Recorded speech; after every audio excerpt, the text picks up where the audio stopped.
Nation, it's playoff time in American soccer, from the Utah United being crowned USLW champs to the race in the USL2.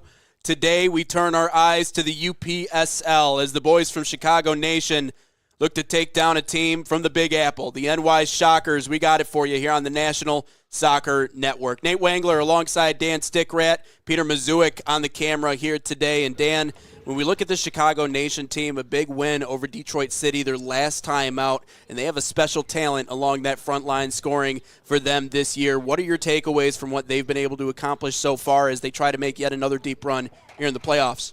Well, including the postseason, 39-6 scoring edge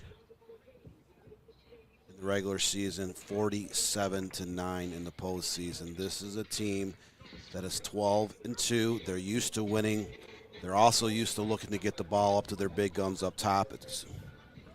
Look at the play of Zakar Shidenko. He had both goals last Sunday afternoon in a 2-1 victory over Detroit City SC2. Scoring both those goals in the first half. They look to get the ball up top to him. He is a very crafty, very fast player, can score in a wide variety of ways. But they have a lot of other players on this team that can score as well. 7 players between 2 and 8 goals during the regular season. Great balance. On the other side, John Ediseko leading this New York Shockers team. 10-1-2 overall, 7-1-2 in the regular season. And here's a look at some of our numbers for both of these two sides. The main statistic that I see that separates these two is obviously the goal differential when you talk about Chicago Nation versus New York. A plus 38 versus just a plus 14 on the other side for the Shockers. They really had to battle their way into this spot, won the game in penalties their last time out. Any takeaways from their side? It seems like they've really had to fight their way into a couple of their wins, but the important thing is they're winning when they need to. They're winning, and it's one of those situations where they don't have 1 or 2 dynamite players up top. 6 players finished the regular season with 3 goals. Another player had 2 goals, and then 7 other players scored just 1 goal in the regular season. So that is 14 different goal scorers across the regular season.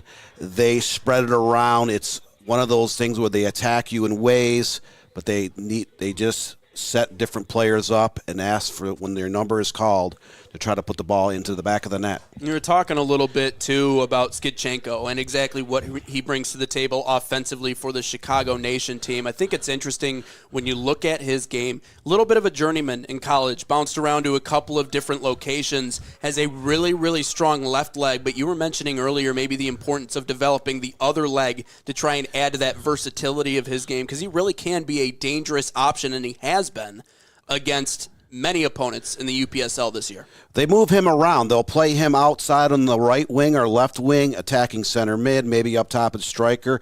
You will see he tries to favor that left leg, but he is a very dangerous player. Anytime he touches the ball within 30 or 40 yards of the net, they look for him to create things, either to get a shot off or play it off to a teammate making a run down the center of the park on the outside flank. So a lot of the offense goes through him, but again, they have a lot of different goal scorers, 7 goals, 5 goals, 4 goals, a pair with 3 goals. So there is a lot of weapons on the Chicago Nation side that if you key on Shidenko defensively, there's some other players who can step up and beat you.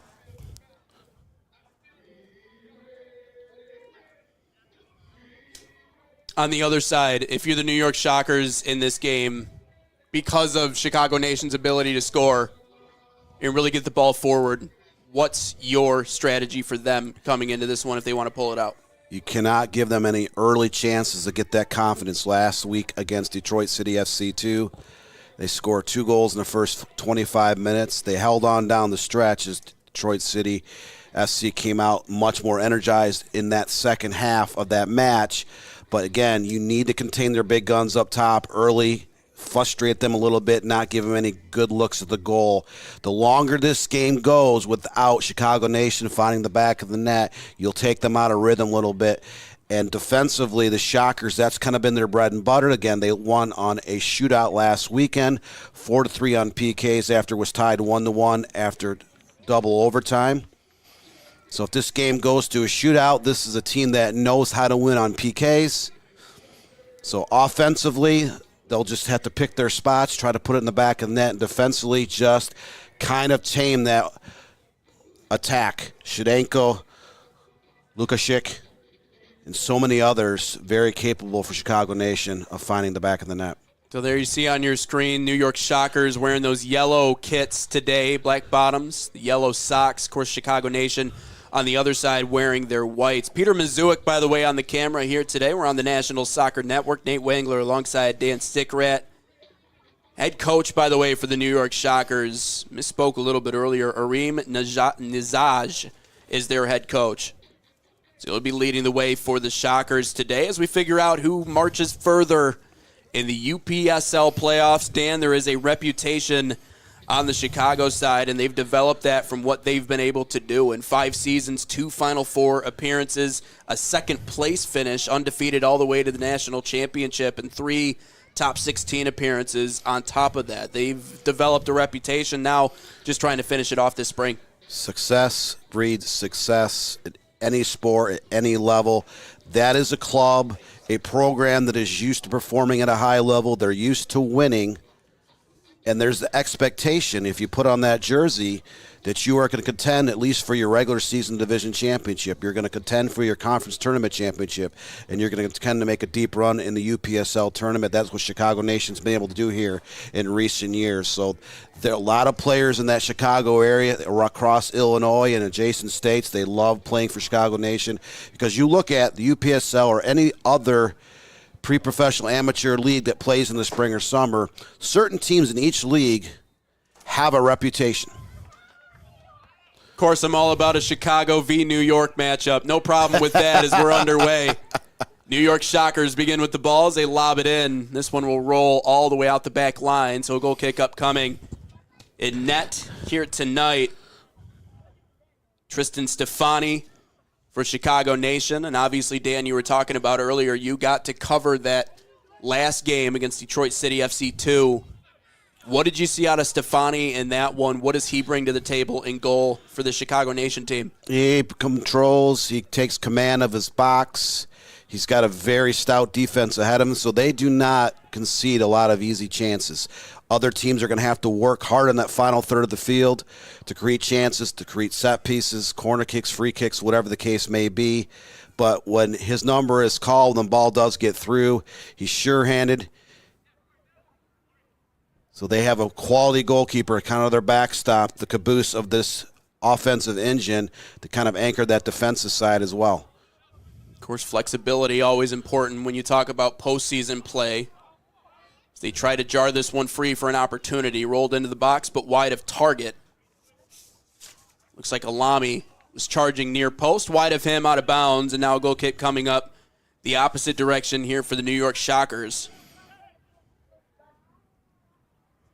Ryan Henning in net for them today, wearing that teal top, black bottoms, black socks. You're live, by the way, here, Parma, Ohio. 80 degrees out today, Dan, and it is awfully humid as well. Humidity at 70% as it stands right now. We've seen this with some of the playoff games we've been covering the last few days. Need a few water breaks mixed in there from time to time. But hopefully maybe the cloud cover providing some sort of reprieve as they continue to play on this turf field here today. Reprieve, but it is humid. Great ball forward. It is hazy. Stolen away momentarily. Intervening was Sams, but it's ripped right back, and Henning forced to rainbow one out past the halfway mark. At Byers Field today. Beautiful facility. Parma, Ohio, about 20 miles south of Cleveland, but it is hot. Welcome to the Midwest. But you get that humidity in these particular states, Ohio, Illinois, Indiana, Michigan, and so on. Players that play sports in those states, they get accustomed to that humidity and that heat in the summer. But that doesn't mean it doesn't drain you. When you get into that second half, maybe even overtime, players, the passes aren't as sharp as they were earlier in the game. So teams are going to have to go to their benches here later in this game to get production. get fresh legs. Great ball forward. They might have an opportunity here, and it's out the back line and a corner upcoming for Chicago Nation. Kananta Bo was the one dropping back on defense that was able to deny the opportunity. Skidchenko, as you were talking about, Dan, sometimes they like playing him wide. They certainly did there, but couldn't cross it successfully. He will carry it to the corner here for an opportunity. Inside the third minute. And I guess that's the nice part, right? He can be versatile in different spots. You can move him around and do different things. Looks like he'll be the one to feed it in from the corner as we approach 4 minutes in.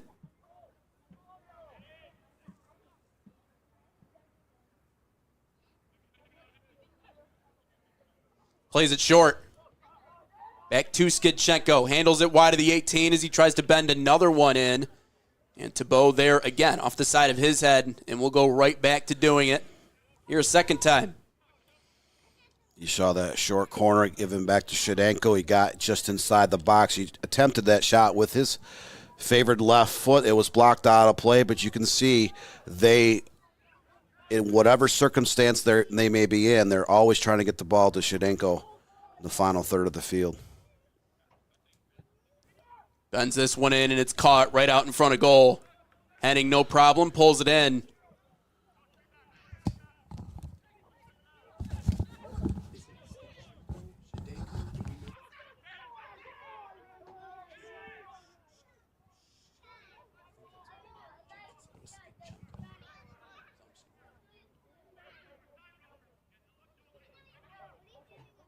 Talking about the weather a little bit earlier.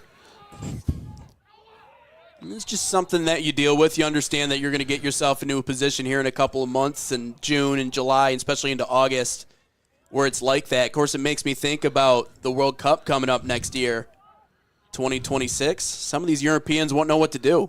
They're not used to that kind of humidity. In the box, they try to center one back up top. Sent away, out of bounds, throw in coming up here for Chicago Nation. I was around in 1994. I was in college when the World Cup did come to the U.S. Played at the Silverdome. Pontiac Silverdome. They grew that special grass up at Michigan State University. It was put indoors inside the big dome. And the playing surface was great, but it got hot and humid inside that dome. Skidchenko carries it to the wide of the 18 and loops it over the goal. Yeah, I've heard stories about that place and the no AC and just how hot it got. And I mean, I never had the privilege of actually going. I was a little bit too much on the younger side to ever really get truly an opportunity to go see the place, but I can only imagine. If it's hot and humid outside, I mean, that just kind of adds to it.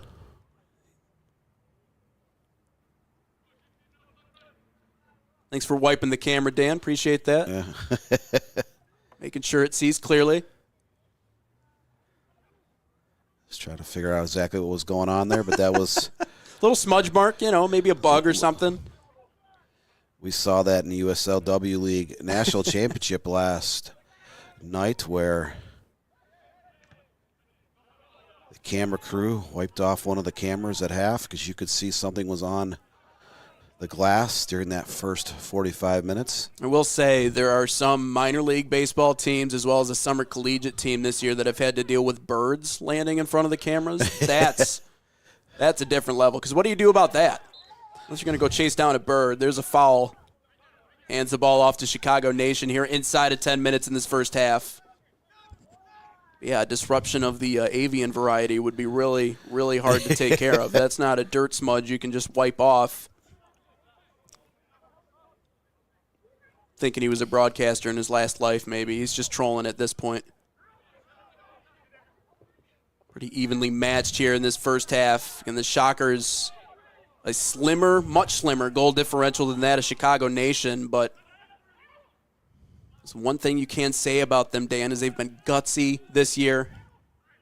And it's never a bad thing to be balanced offensively. I think that's a good quality to have as a team. You have a slew of different guys that you can rely on to score in different situations. You even look at it, really a breakdown of it. Fazio, Marcelo, DaCosta, All of them with 3 goals. They got many different players with 3, and they're holding up defensively here. This one skids out of bounds, and a throw-in upcoming. Darren Griffith, the last to touch it. So Chicago coming out, controlling a lot of the ball here to start the first half. Only 1 shot attempt and 2 corner kicks. But the Shockers are okay with letting Chicago Nation kind of move it side to side on their half the field or out towards midfield. As long as they don't get into that final third of the field and create a little bit of magic. No, and that's the thing. When you have someone on your front line like Skidchenko, and you lob those balls deep up over top, they're able to fight it back in those one-on-one opportunities. All you need is a good deflection. They spin one off here, maybe looking for a heel touch back towards the middle, but it's intercepted by New York momentarily, but Chicago gets it right back. They carry it wide of the 18 for one that's slotted in front, and it hits the net.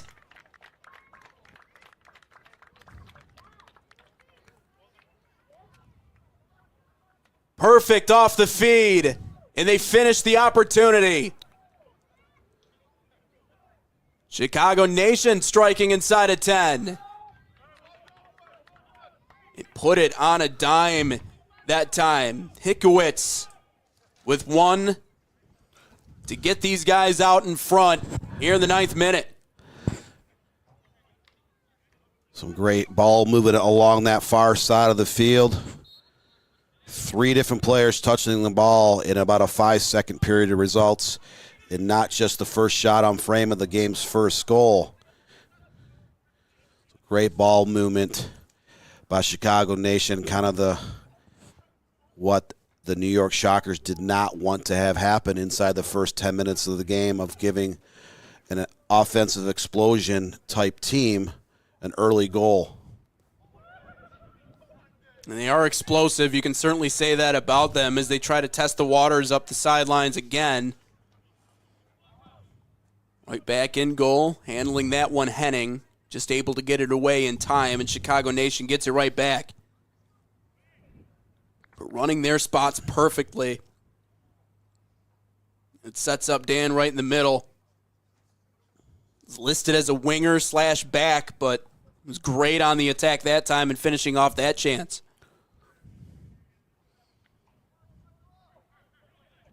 Chicago Nation, they will utilize most of their players in the attack. Sometimes those outside marking backs can get forward. They'll overlap with their midfielders.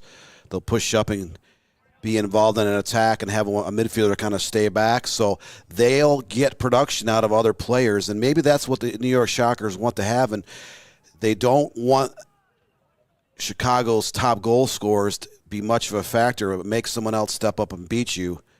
But when you have great balance like Chicago has, they have a wide variety of players who've had goals this season. Sometimes that balance can also come back and haunt you in the end, where you can't just key on one player. Yes, they do have a pair of stars up top, with so many other players that can create chances, set up teammates, and be very dangerous all over the pitch. Alami has that ball jarred away from him. Throw in upcoming here for Chicago Nation.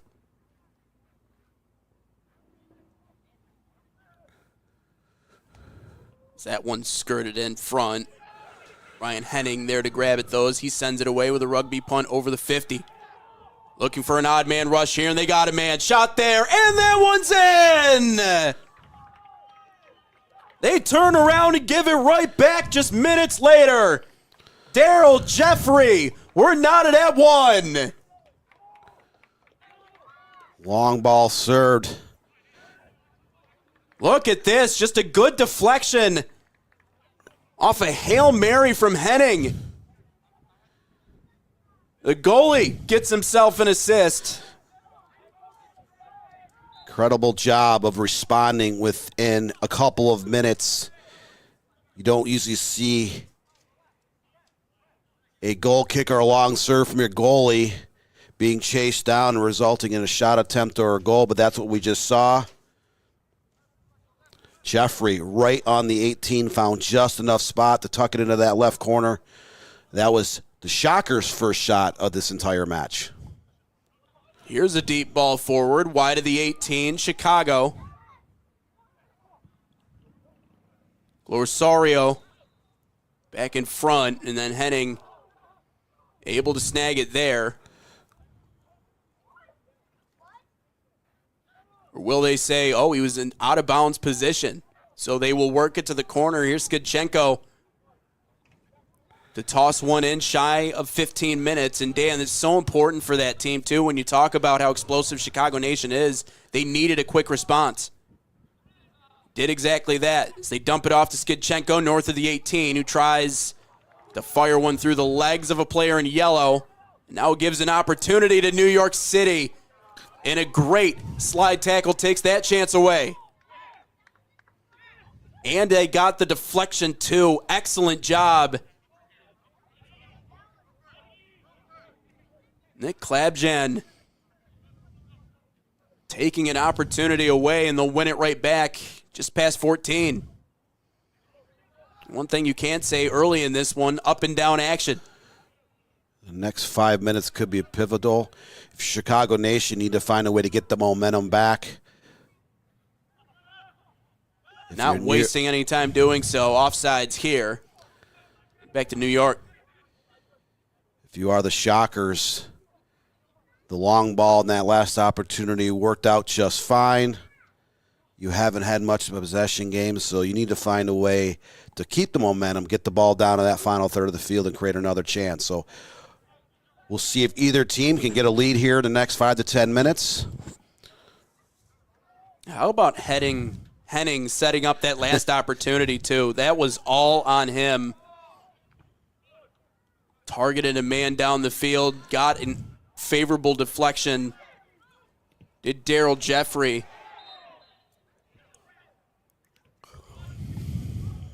Forward for this team, who has been explosive at times, as now they have a player down here for New York. Looks like that is the aforementioned Jeffrey that's down on the pitch.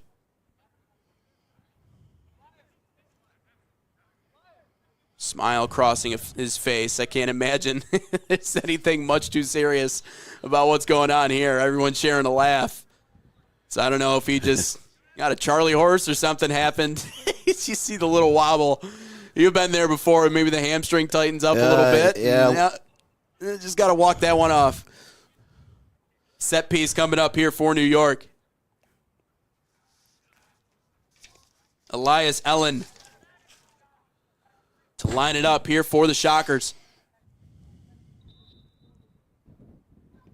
Ellen curls one. Ooh, back end.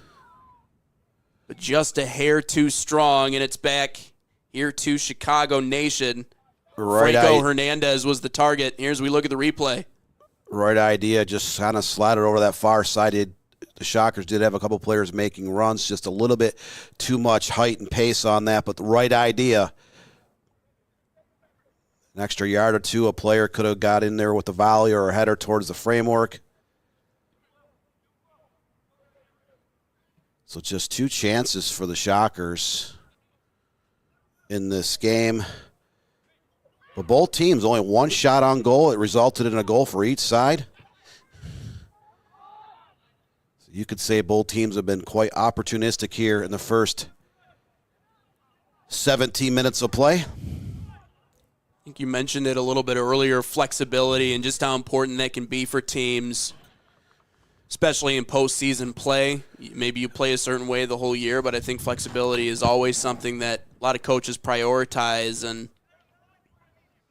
might be on both of these teams to see if they can be flexible in certain spots to gain that edge, because now we've seen dynamite opportunities on both ends. Elias Allen maybe has a little bit of a better touch on that last ball. They got a real opportunity to jump out in front. But it's also pretty apparent to me that Ryan Henning's got a good head on him, too. He calls a good game. Here's a great ball out wide as they try to stretch New York here. That chance sent away, handling it wide of the 18. Michael Flores, but now throwing here for Chicago Nation. just shy of the 20-minute mark, and a 1-1 tie between these two in the UPSL playoffs. Chicago Nation, again, a 2-1 win their last time out, taking on the Detroit-based Detroit City FC 2. This is the round of 16. I had a chance to be part of the broadcast crew 1 year ago over at Cleveland State University, right east of downtown Cleveland. New York Shockers competed in that game. A similar situation. Great build up here as they curl one back towards the top of the box. A solid head on it. Daryl Jeffrey, just not enough pace on it to get past the goaltender. Here, Tristan Stefani, as he rolls it back out with 18:45 into this matchup. I'll never forget going to Columbus, going to lower.com field for the UPSL.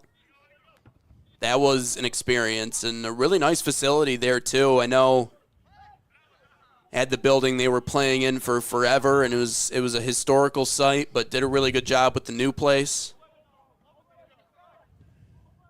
Of course, me being Michigan-based, I had to be obnoxious and wear a Block M on my head when I went down there. I remember getting in the truck, and JT was like, "You're serious? That's what we're rolling with here today?"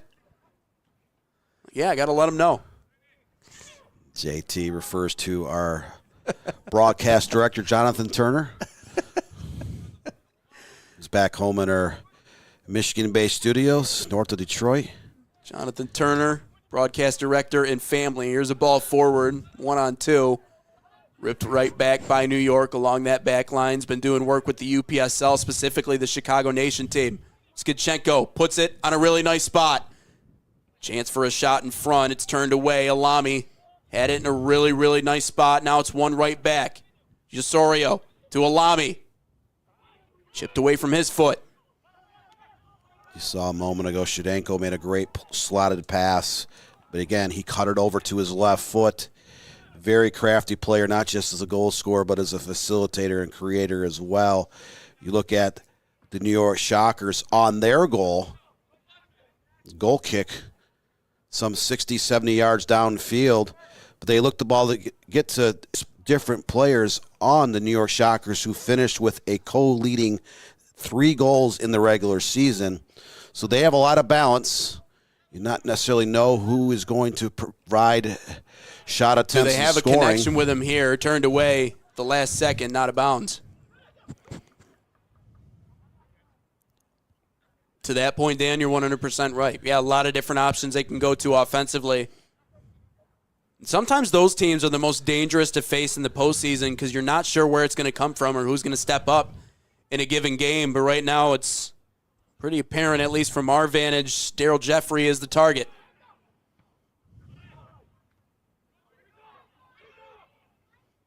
Bicycle sends that one away for Chicago Nation as they try to stage something on the counter. Alami works his way free and now puts a good through ball up. Skidchenko has room, tries to make a cut. And as it cycled away off his foot, wasn't able to quite get past Thomas Sams, as Henning will pick it up and will continue play just past 21 minutes. But if you're Chicago Nation, that's a good place to have him. How quickly they get the ball downfield.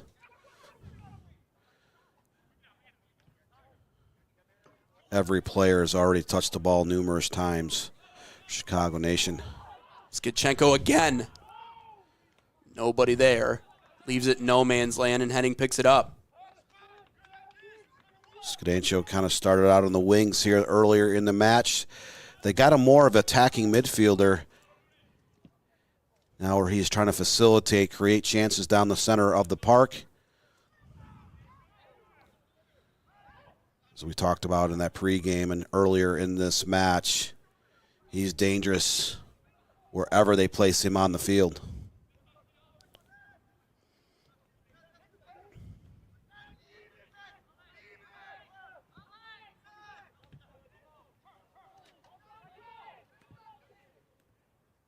Just shy 23 minutes here. We can take a look at the rest of the UPSL bracket here a little bit later.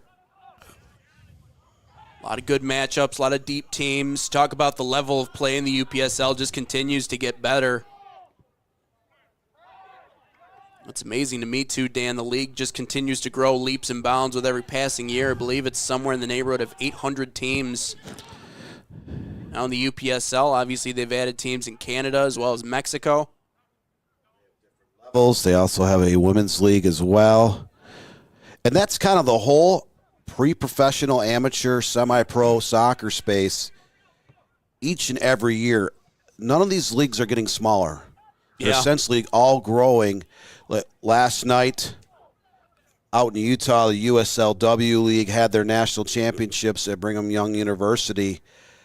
That was the fourth year of that league. It started in 2022 in the low 40s in terms of number of teams they had the season just completed. Had 93 different teams suit up in different divisions and conferences across the nation. That just shows you that league has more than doubled in just 4 short years.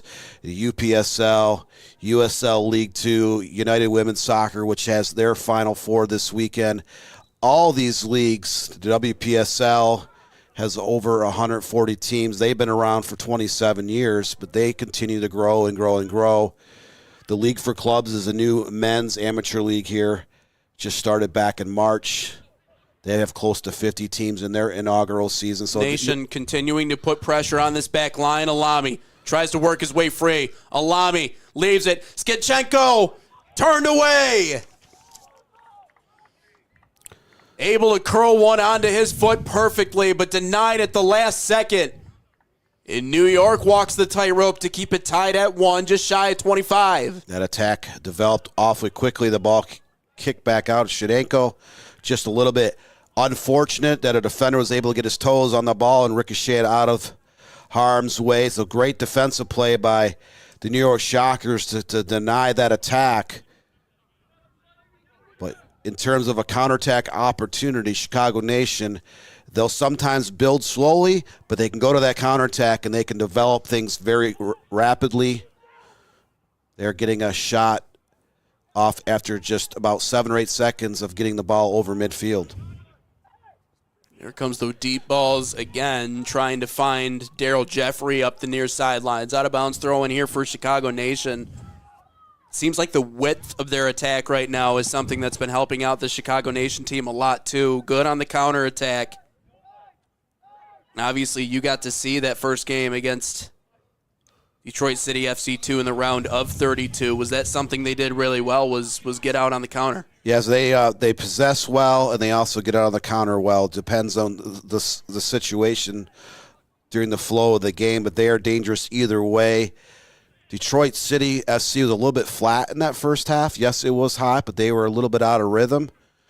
Chicago Nation took that 2-0 advantage. Now, Detroit came out much more energized in that second half. They played a little bit more purpose. They attacked in ways. They had a goal called back, but the second half was a very evenly matched 45 minutes. Chicago Nation took that 2-0 advantage on both goals by Shevchenko, and they held on down the stretch.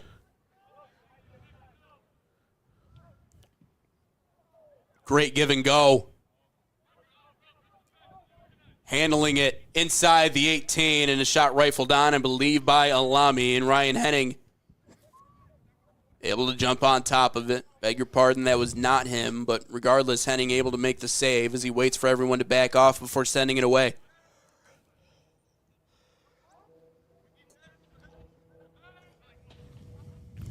I have a question for you, Dan Stickrat, because you know your stuff about this game. What goes behind deciding what the colors of a goalie kit is going to be? Is that something that's pre-decided? No, that's a very good question because I've been around the beautiful game a long time, and I don't necessarily think there's a rhyme or reason because sometimes you'll have a team and there'll be multiple players, 3 or 4 goalkeepers. With different colors. Have different colors. How about these numbers? Very quickly for Chicago Nation. Skitchenko tries to curl one back towards the post. Nobody home. New York City FC, or rather New York Shockers, run the opposite direction. Of course, we cover the MLS on Inside the Game as well as here at the National Soccer Network, talk about them. So sometimes it just rolls off the tongue. So I apologize, the New York Shockers. Of course, I'm sure some of these players wouldn't mind eventually being on that team up there. But as you were saying about the goalkeepers. And sometimes it depends on what level, because like college, obviously NCAA Division I, they're reducing the rosters down to 28 players for the 2025 season. So teams will generally carry 3 goalkeepers on a roster that size, maybe 4. But you might have 4 goalkeepers that have different color goalkeeping. There's a shot. Skidchenko skids it just over the top post. Set him up perfectly atop the 18 and just misses the opportunity. We're still deadlocked at 1 shy 30.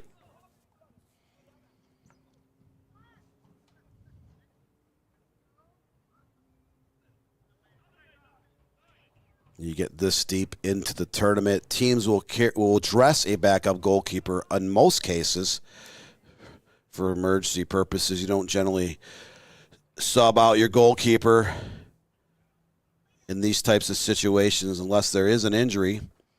But again, you might have a backup goalkeeper who rarely gets in during the postseason, but might be wearing the same exact jersey top, or could have something completely different shade or different color altogether. Coming up at halftime, we'll give you a look at our breakdown from this one. Yeah, I was just curious. I like the kits here today. I just thought maybe they get their own choice over what it looks like. Like, I like the teal. I think purple's always a good go-to. Obviously, it has to be different than the players on the field for obvious reasons. You see sometimes like bright fluorescent orange. Let me ask you this. Where would you go if you were in between the pipes? I never played goalkeeper growing up, but I would probably go with something makes me help stand out, because the reason why I make that point is I grew up playing a lot of outside marking back and a lot of outside midfielder in my later days, like high school and pre-professional amateur teams when I was in college. And just from the communication standpoint, if you're wearing a bright fluorescent orange or a bright fluorescent yellow top, you're not going to confuse that. Curls one in. Good save. Right out in front of goal. Tristan Stefani saving that one relatively easy. Little bunny hop to pull it in. Just north of 30, still deadlocked at 1 apiece.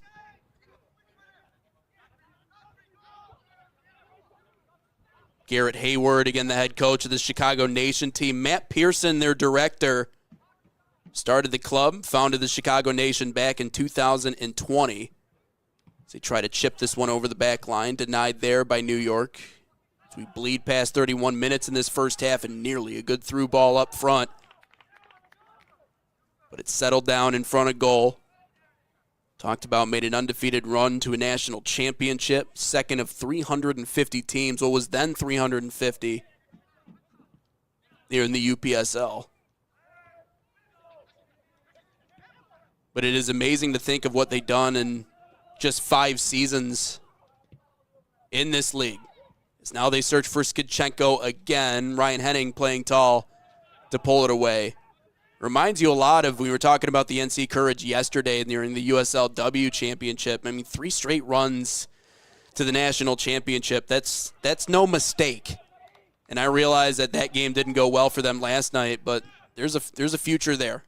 Here's a good ball into the 18. Off the heel touch, nearly able to set himself up well. I believe an offside's called. Daryl Jeffrey trying to handle it in front. We're up last night in the USLW League, and Coach Willie Davis, 4 years with that program. They did not lose a game in the regular season the last 3 years. The 3 years they did get to the national final.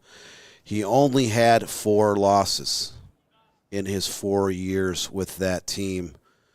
Talk about building a great program, having a great culture, but it's a culture where players want to play for clubs like that, regardless if it's what league it is during the spring and summer. Right. Certain teams in each of these amateur pre-professional leagues, they have a tradition, a way of luring good quality kids. A lot of these players are college players or just out of college. You might see a light sprinkle of players playing at high level of youth club that we'll get some game action in these amateur leagues. But just being able to track those types of players. If you are a team that's used to winning, you're contending for league championships, you're contending for postseason bursts, you have a history of making long runs. If you are a college player in that part of the country, you absolutely want to go play for a team that produces year in and year out. And that's why you see at every league across the country, you see certain sides. They're good year in, year out because they attract the best players. We talked about the weather situation here in the Buckeye State today. Again, 80 degrees Fahrenheit. Humidity is up there at about 70% right now. It's a little water break here in the first half. 1-1 tie between New York and Chicago. Again, it was New York, or rather Chicago, that was able to strike first. Daniel Hickowitz in the 9th minute. And then it was Daryl Jeffrey in the 12th minute. Just 3 minutes later, able to strike back for New York in this 1-1 tie. And as we get ready for everybody to come back out in the field, Dan, your takeaways from what we've seen so far between these two. Chicago Nation's had an edge in the overall possession. But again, they'll play possession, but they are very quick to counter. We've seen on 3 occasions where they got the ball over midfield and down on that final third of the pitch in a matter of seconds. Regardless if they created a scoring opportunity or not, they can build up slowly, methodically, but they can turn on that switch and get the ball downfield in a hurry. On the other end, New York Shockers a little slow out of the gate. They were down 1-0. They reacted very well. But their possession game has not necessarily been fluid and consistent in this match. They need to kind of pick it up in that area, keep the ball off the feet of Chicago Nation. But it is a long game, still 10-plus minutes left here in the first half, including stoppage time. So a lot of time to make some adjustments. And with the heat and humidity, you'll expect to see some adjustments at halftime. You also see an array of substitutions throughout the course of that second half. You're watching the UPSL playoffs here on the National Soccer Network. Nate Wangler alongside Dan Stickrad, and Peter Mazuik on the camera today in the Buckeye State, Parma, Ohio. On a hot and humid day. Both of these two teams looking to do the one thing that, Dan, you were just talking about a little bit ago that can change everything for a program, and that's win a national championship. Foul committed here inside the 40, and that'll set up a set piece here for New York just past the 35th minute. My guess is we'll have some added time once we get to the end with those water breaks mixed in, but winning a championship, when you learn how to win at a high level, and I think you see this with NC Courage and you see it with other teams that are able to get the job done, and obviously Chicago Nation has been close as we get a talking to here with Skidchenko. Or rather, it looks like Corey Pitlick. But just by doing that and establishing yourself in that way, you're going to become the most attractive option for a lot of players that are around you. Same with Utah United. Ellen, into the box. Poaches out wide of the 18.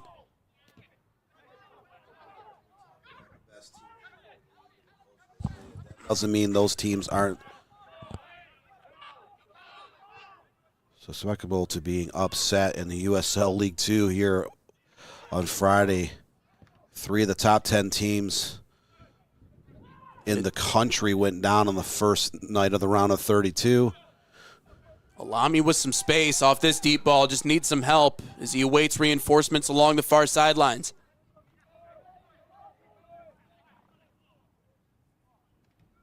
Bend it back towards the middle. Now they find Skidchenko, who looks to make a move back to his right. He's strongest with his left.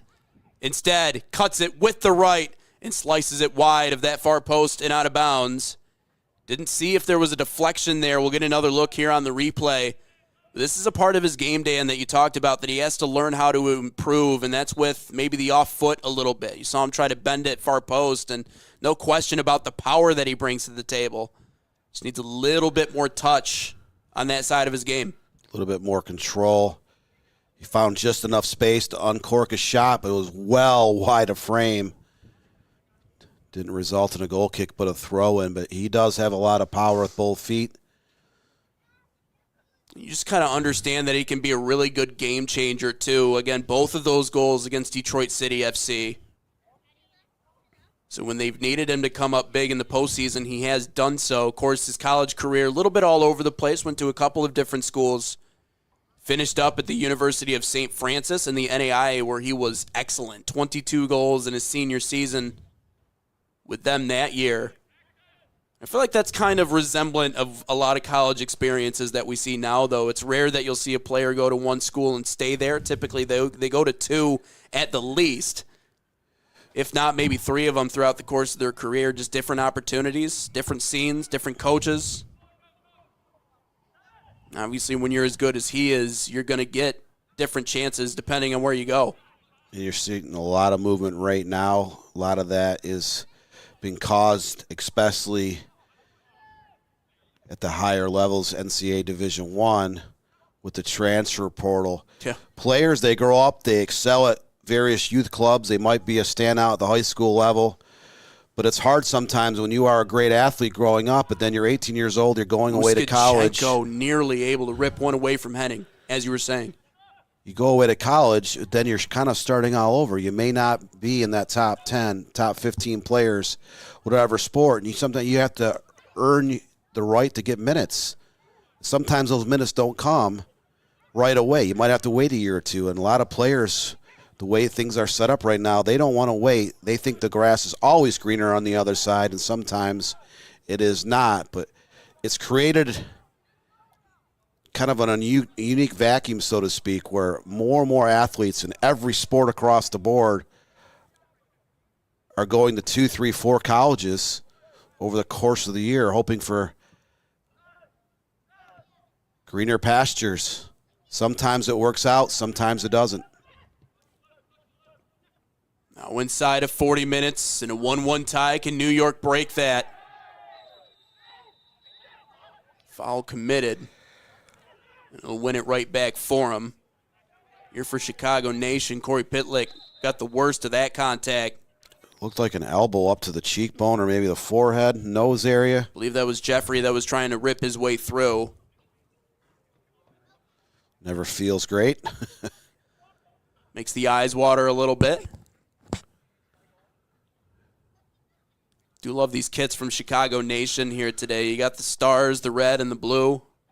The blue sleeves, always been one of my favorite jerseys in the soccer space here the last several years.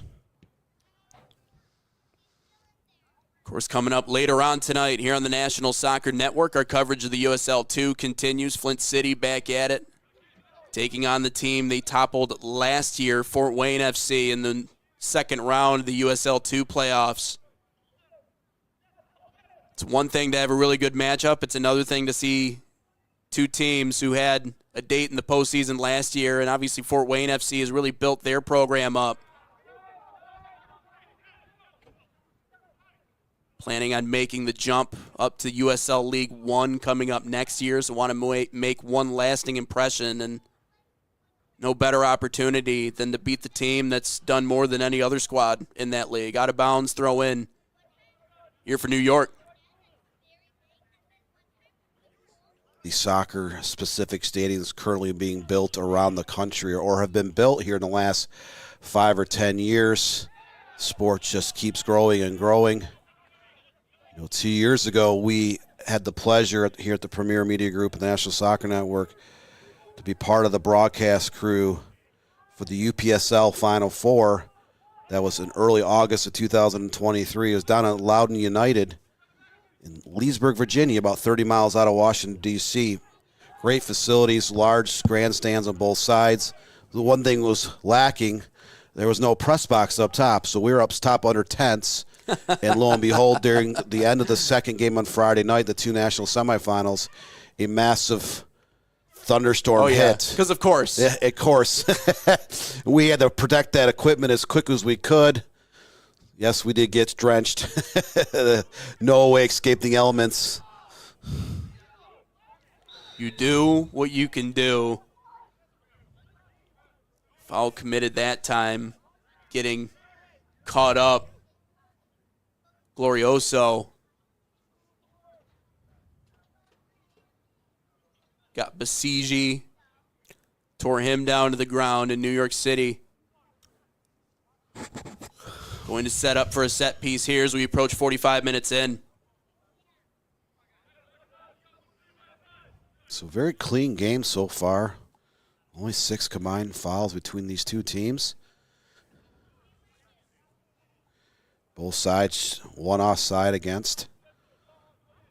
Chicago Nation 6-3 overall in shots, but the Shockers 3-2 with shots on frame, and then Chicago Nation 3-0 on corner kicks here in the first 43 and a half minutes. They scored their first off a deep ball. Can they do it again here as they sizzle one towards the middle of the 18? Favorable deflection and a save. Had an opportunity off the deflection, but Tristan Stefani down to a knee as he covers that one up and rolls it back out quickly. Now just a minute away from 45, and Henning coming way off of his line, trying to deny Skidchenko an opportunity, and bombs it out towards the 50 as they'll set it down and continue play. You're just north of 44. Of course, check us out weekdays, 9 to 10 a.m. on the National Soccer Network. Inside the Game, the podcast will talk about this, UPSL playoffs, also what's going on in the USL 2 and the USLW. It's the reason why it's our favorite time of the year. Lot to cover. Daryl Jeffrey gets upended that time in New York with another good set piece, and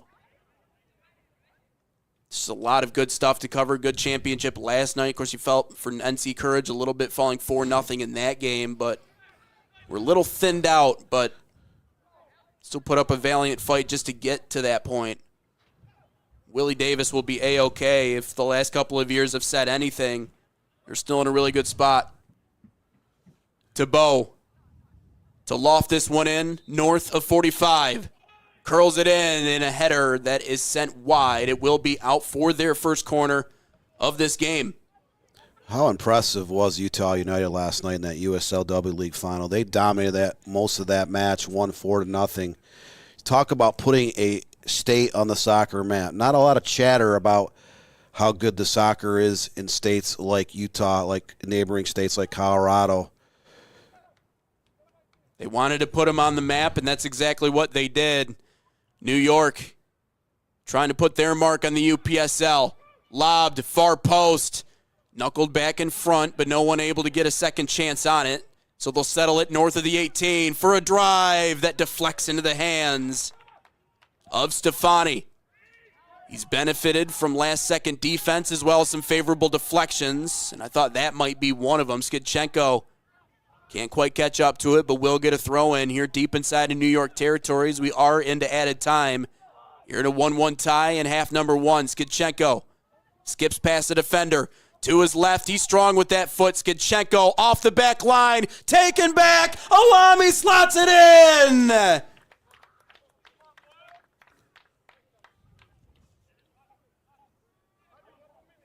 Henning there initially, but Alami rips it right back and forges Chicago back in front, just shy of halftime. It was all developed off the original shot by Shkadenko. He kind of cut back. It was deflected, bounced around near the 6, and Alami was near the doorstep. He punches it home. So the 8th shot of the game for Chicago Nation, just a third on target, has resulted in their second goal. But again, that goal was created off the individual play of Shkadenko, who had the initial shot. But Alami, he made the play on the first goal that sent the ball into the goal crease. Kind of the hockey assist on that goal. But Chicago Nation, they do have a lot of weapons. You're starting to see that it's more than just Shkadenko up top and in the midfield. Seven players finished the regular season between 2 and 8 goals. And that'll wrap up half number one. 2-1, the lead for Chicago Nation as we head into halftime. Skidchenko making it work on the assist. Advantageous is this Chicago Nation team, and they carry that critical 2-1 lead into halftime. We'll be right back as we continue along here in the UPSL playoffs on the National Soccer Network.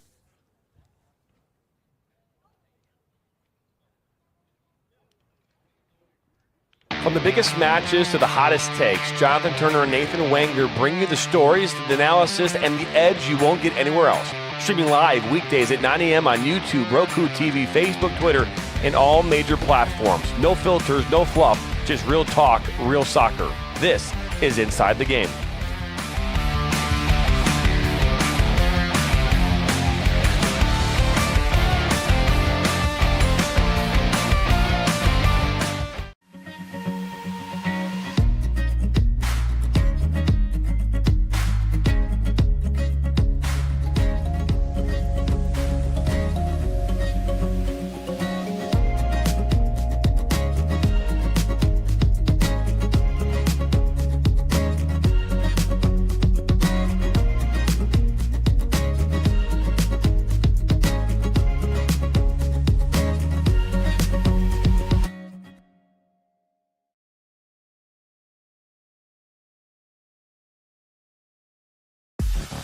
The Flint City Bucks are Michigan's top soccer franchise with 4 national championships, 9 conference titles, and 15 Great Lakes Division titles. They have produced 107 players for Major League Soccer, and they focus on attracting top talent and shaping soccer's future. Michigan Bucks Academy joins MLS Next new competition tier starting in September of 2025. This offers elevated levels of play and flexibility for high school participation. The Academy will provide premier development, high-performance training, and exposure to scouts through regional tournaments and MLS Next events. For more information on tryouts, training programs, and key updates as we prepare for our first season in MLS Next new tier, visit MichiganBucksAcademy.com.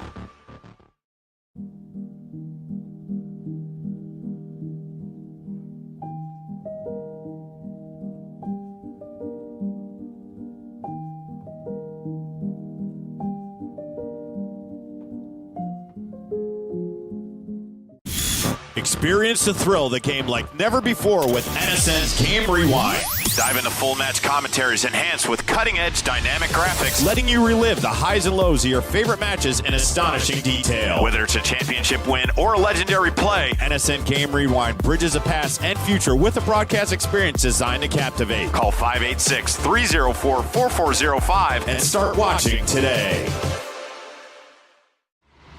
The 2025 UDM Boys Summer College Prospect ID Camp is designed for field players and goalkeepers seeking exposure to college coaches, professional training sessions, competitive matches, and insight into the college soccer environment. Directed by the UDM men's soccer staff, this camp is ideal for players serious about advancing their soccer careers. On July 26th and 27th, the camp becomes a perfect platform for aspiring athletes to showcase their talent and commitment. For more information and to register, visit DetroitMercySoccerCamps.com.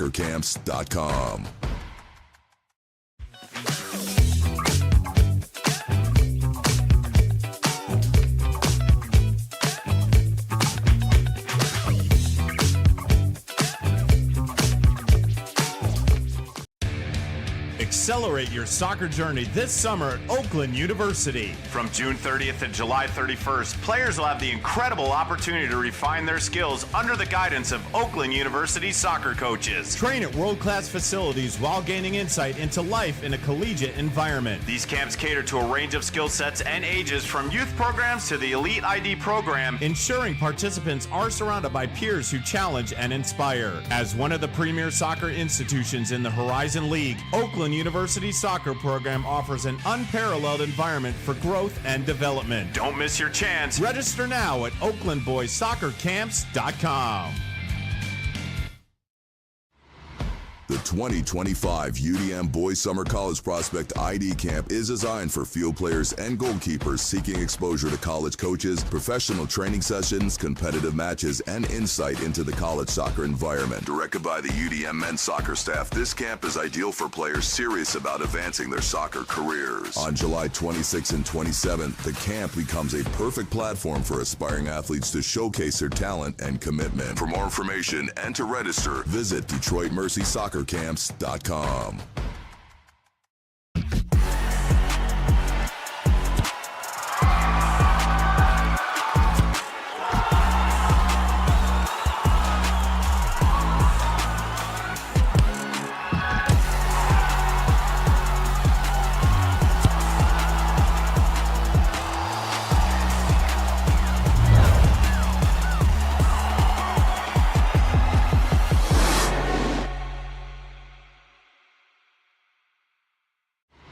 Boost your brand with NSN's live soccer broadcast, reaching a passionate audience in real time. Engage fans during thrilling soccer matches. Maximize visibility with tailored ad packages. Add 30-second or 60-second commercials for concise, impactful messaging and greater audience connection.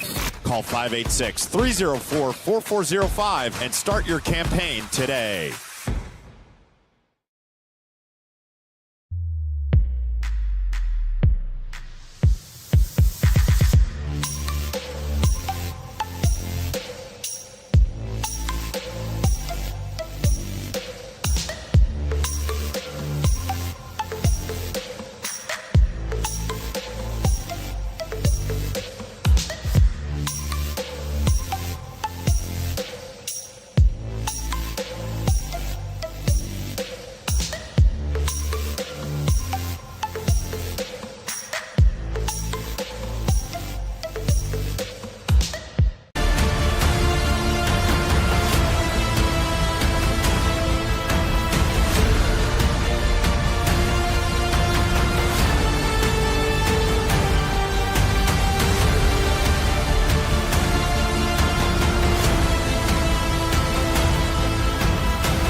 Chaos FC is a soccer club in Macomb County, Michigan. Dedicated to player development through professional training. Our mission is to offer a safe, positive environment that nurtures youth talent. We aim to help players reach their full potential and compete at high levels in MYSL, MSP, SP, and MRL. We provide equal opportunities for all players to develop skills, knowledge, and appreciation for soccer through top-tier training and positive coaching. Our goal is to help players grow as individuals, promoting life skills such as sportsmanship, teamwork, goal setting, and fair play. Learn more today by visiting chaosfc.us.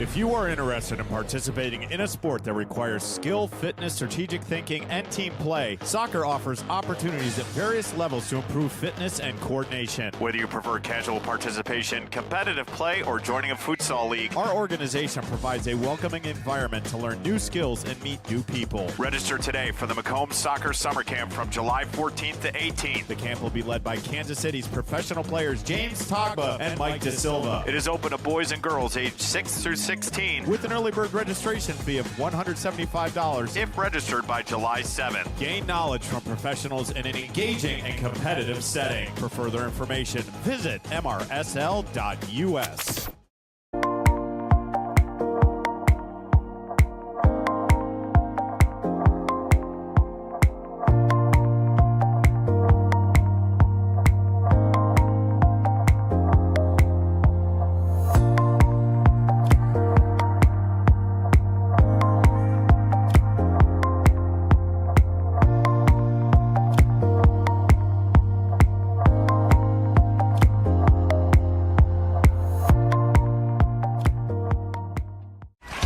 Are you ready to create unforgettable moments for your audience? NSN offers professional live streaming and full broadcast services tailored to your needs. From high-quality production to exceptional coverage, we ensure your game or event becomes a spectacle to remember. Book your next game with us today. Call 586-304-4405 to schedule your broadcast and let NSN bring the action to life like never before. From the biggest matches to the hottest takes, Jonathan Turner and Nathan Wenger bring you the stories, the analysis, and the edge you won't get anywhere else. Streaming live weekdays at 9 a.m. on YouTube, Roku TV, Facebook, Twitter, and all major platforms. No filters, no fluff, just real talk, real soccer. This is Inside the Game.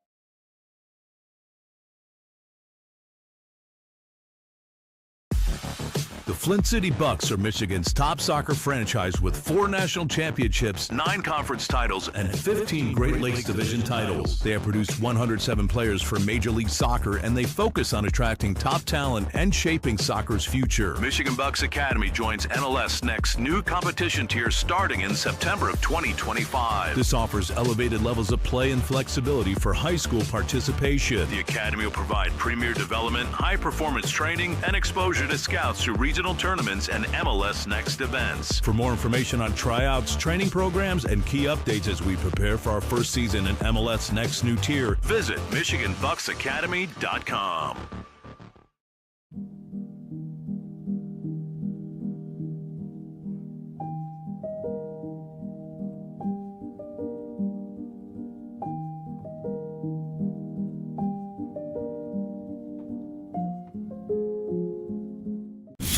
Experience the thrill of the game like never before with NSN's Game Rewind.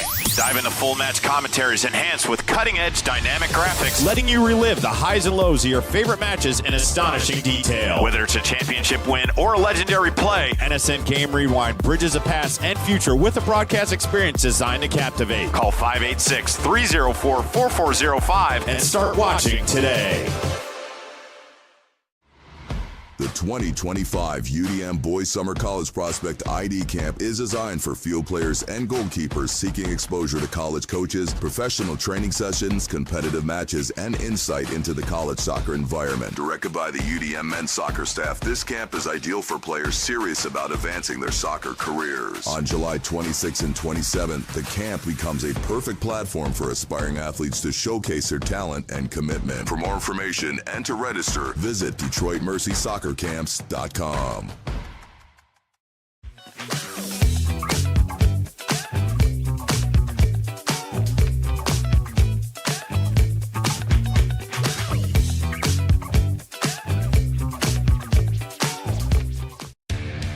Accelerate your soccer journey this summer at Oakland University. From June 30th to July 31st, players will have the incredible opportunity to refine their skills under the guidance of Oakland University soccer coaches. Train at world-class facilities while gaining insight into life in a collegiate environment. These camps cater to a range of skill sets and ages, from youth programs to the Elite ID program, Ensuring participants are surrounded by peers who challenge and inspire. As one of the premier soccer institutions in the Horizon League, Oakland University soccer program offers an unparalleled environment for growth and development. Don't miss your chance. Register now at OaklandBoysSoccerCamps.com.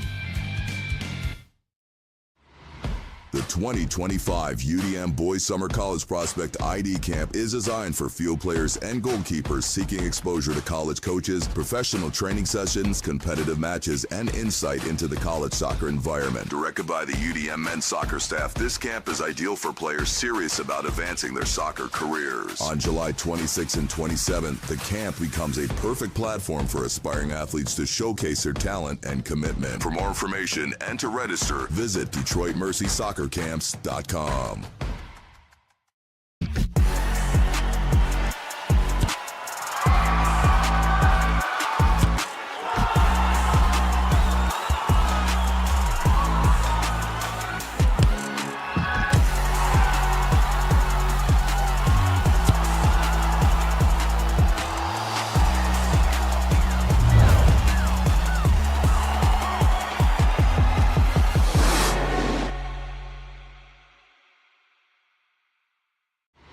Boost your brand with NSN's live soccer broadcast, reaching a passionate audience in real time. Engage fans during thrilling soccer matches. Maximize visibility with tailored ad packages. Add 30-second or 60-second commercials for concise, impactful messaging and greater audience connection. Call 586. Back live in Ohio, it's the UPSL playoffs, round 2 here on the National Soccer Network. Nate Wangler alongside Dan Stickrat, 2-1 lead in favor of Chicago Nation as we go into half number 2. You saw that most recent goal, Skidchenko on the assist. Salam able to finish it off. There's really a lot of things to love about that first half from Chicago Nation. Obviously, New York able to respond quickly after that first goal, but you always talk about it, Dan. The worst ones you can give up, first 5 minutes in the last 5 minutes, and that one was in the last couple of minutes before the end of the half, so really a momentum booster for Chicago Nation What were your takeaways from half number one? That second goal came about 1:40 into stoppage time. That is not what the New York Shockers wanted to do, and walking on the halftime, trailing 2-1. You look at the stats, 8 total shots for Chicago Nation. They were far more dangerous. They had a lot more of the play. You saw how quickly they also countered. But just 3 shots on frame, able to score twice. That's a tribute to the way their attacking players find space in that final third of the field to slot one home. They also had 3 corner kicks. New York Shockers scored on their first shot of the game. All 5 of their shot attempts were on target. 1 goal, and then Tristan Stefan had 4 saves for Chicago Nation. Ryan Henning, the goalkeeper for the Shockers, he had the assist on their goal off a goal kick. He also has just 1 official save in this match. Byers Field at Bolton Stadium. We're back underway here in half number 2 on the National Soccer Network. Foul, and we'll see our first booking of the affair. Yellow handed out here. Corey Pitlick took a couple of shots in that first half. Ends up taking down Daryl Jeffrey that time, and that's our first booking of this game. Just moments into half number 2. Somewhat of a clean game overall. That's just the 5th foul against Chicago Nation. Again, that resulted in the game's first yellow card for either team. But it sets the table for a free kick. We've seen New York bomb a lot of balls forward here today. They've looked okay on set pieces. They've just nearly not connected on a few of them. It'll be Tebow again to stand over top of it as he looks to deliver it into what you call, Dan Stickrat, the mixing bowl. Hope maybe they can come out with one to level this at 2. Tebow in the middle. It's Daryl can't get a solid foot on it, so it kicks wide along that back line as they try to curl one back up top again. Still targeting Daryl Jeffrey. Well, they settle it wide for the 18 and look for an avenue to cross it back in. Good ball handling along that defensive play, but it is carried out of bounds and a throw-in upcoming here for Chicago. Michael Flores in on the action. Now foul committed, I believe, wide of the 18. So 2 quick fouls against Chicago Nation. Shockers coming out a little bit more urgency here to start the second half. Again, they gave up that goal in stoppage time at the end of the first half. But as the second half moves along, I'd like to see the New York Shockers try to establish their possession game a little bit more instead of just relying on counterattacks and set pieces. Has generated some good opportunities. Now they just need one to hit the back of the net to pull this one even. With the left into the mix. Settled down there. Shot taken. And jumping on top of that one is Tristan Stefani. Again, outside of that one blemish in the first half, Stefani was really good because despite the fact that, again, possession has not really been New York's friend in this game, they have gotten forward. They have gotten a few opportunities. Just need one of them to bleed through. The Shockers have been very good in this game in one area where all 6 of their shot attempts have been on frame. 1 goal, 5 saves for Tristan Stefani of Chicago Nation. So they have not wasted opportunities in terms of kicking the ball well over the crossbar or well wider frame. Need to get a little bit more space on those shot attempts, a little bit more pace as well.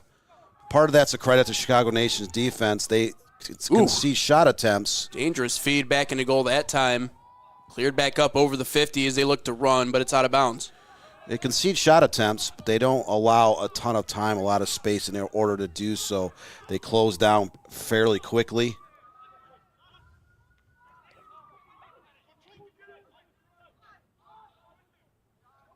Of course, Garrett Hayward, we were talking about him, the head coach here for Chicago Nation. Matt Pearson, their director. Glasgow, Scotland, arrived in the United States in 2011.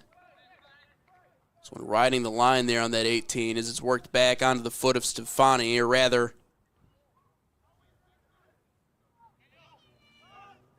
Henning was really good in stretches during that last half, who rolls it back out as he'll continue forward just shy of 50. But Matt Pearson, after spells in the UK, Malta, and Greece, held various roles at the Chicago Fire, helping him develop a good understanding of youth soccer and the landscape here in the United States, which obviously is very unique compared to where it is in other parts of the country, as we got bodies hitting the turf all over the place.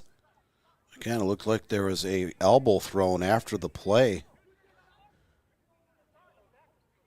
We have another yellow out.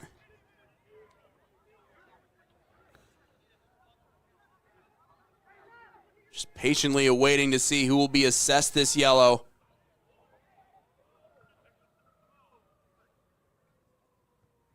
And it will be one given out here to Godfried Basiji. Our second yellow of this game. One now for Chicago Nation and one for New York.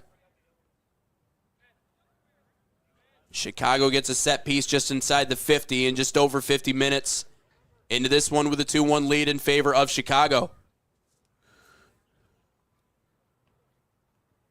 Of course, the winner of this game will move on to face New York Braveheart or Lynchburg FC, depending on who wins that next matchup.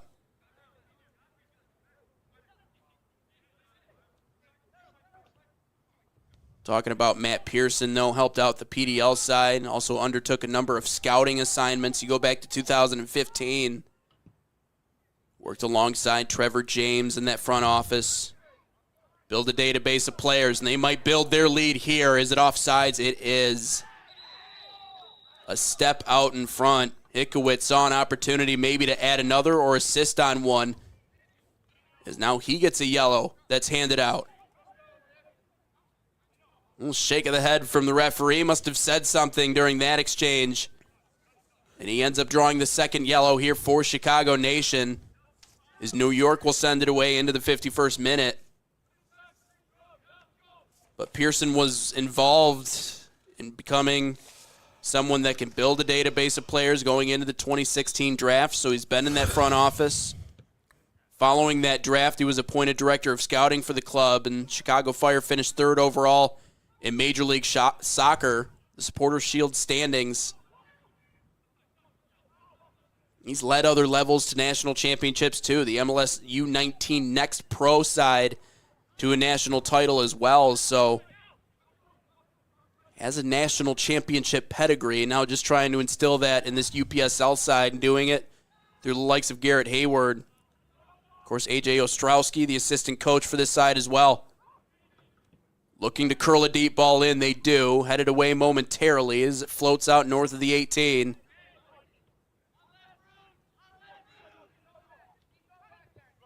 Look how quickly Chicago Nation gets the give ball and go. downfield. Good give and go for a cross. They got Alami there, tries to settle it down, and then scoots it out for a shot that's just high.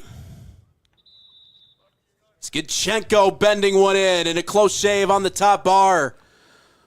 And Alami, I thought that was his opportunity. Tried to settle it, reverse it back to the top of the box, and then a bender that misses everything. Keep it 2-1. On those situations, that ball was sent over to the far side of the box. Alami left wide open over 5 yards of space. Instead of settling it down, you need to just volley that towards the goal and see what you can get out of it. That was a kind of mistake on him. He settled the ball down. He lost control. The ball kind of rolled out of play. He had to send it back to a fellow attacker. But when you are that wide open inside the box, a volley or a header, get it towards the framework and see if you can get a shot attempt or a goal out of that attack.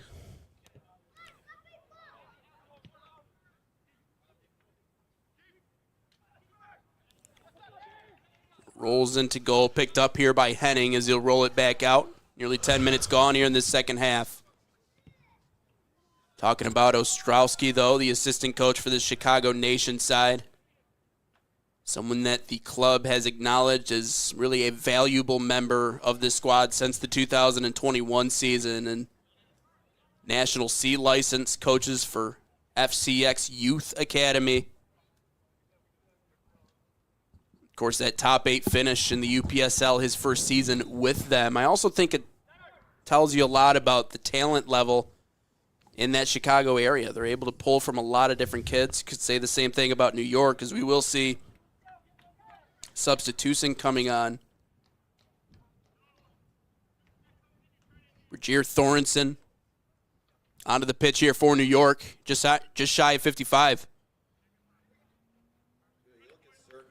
In certain metropolitan areas, in particular, places like New York, Chicago, Detroit, Houston, and other places up and down the U.S., there are so many high-level youth clubs or clubs that offer a wide variety of levels.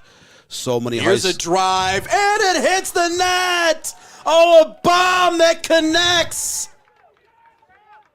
And Henning had no idea. Stiff as a board as that one rips the twine. It's 3-1 Chicago. Hey now.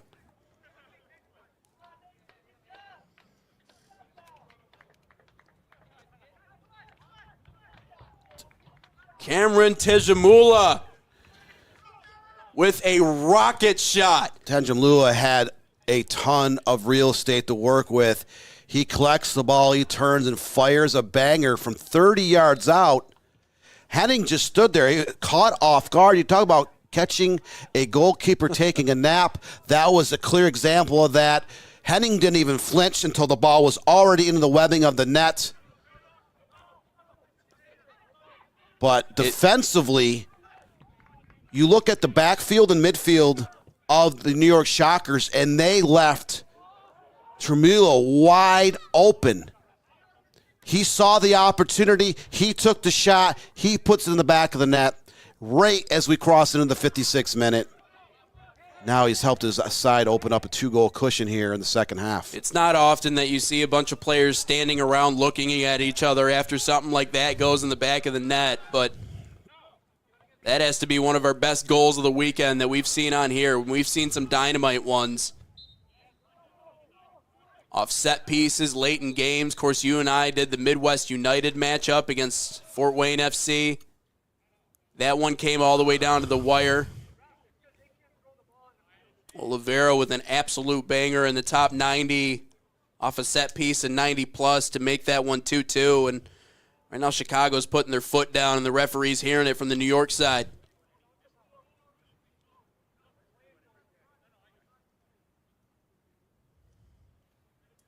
Approaching 60 minutes into this game, a set piece here for New York. Again, they've worked out a lot of these chances, but Tebow looking to finally come through, and they need one bad, now down by 2.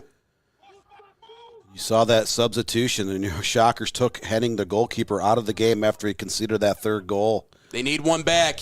Tebow bends one far post, easy enough. Stefani able to sky up and grab it and sends it away. One thing I love about Stefani, too, is athletic, is big, but can play north and south and get those ones. Alami nearly keeps this one in. Yeah, you saw Stefani. That ball was chipped in. It was bending over a little bit to the left side of the box. He identified that it wasn't a shot, but he needed to come off his line, go out to the 6-7 yard marker and collect that ball before any damage was done. So the goalkeeper, to be effective, they don't necessarily have to just stop shots, but you need to know when to come off your line, when not to come off your line, when to leap high in traffic, to snare a cross or a set piece. Just take command of your box. Patrol it with authority, and Stefani was able to do that on that last attack. Trying to feed one through the heart of that New York defense, and now they lob one forward. Here's the man himself. Middle. Scores!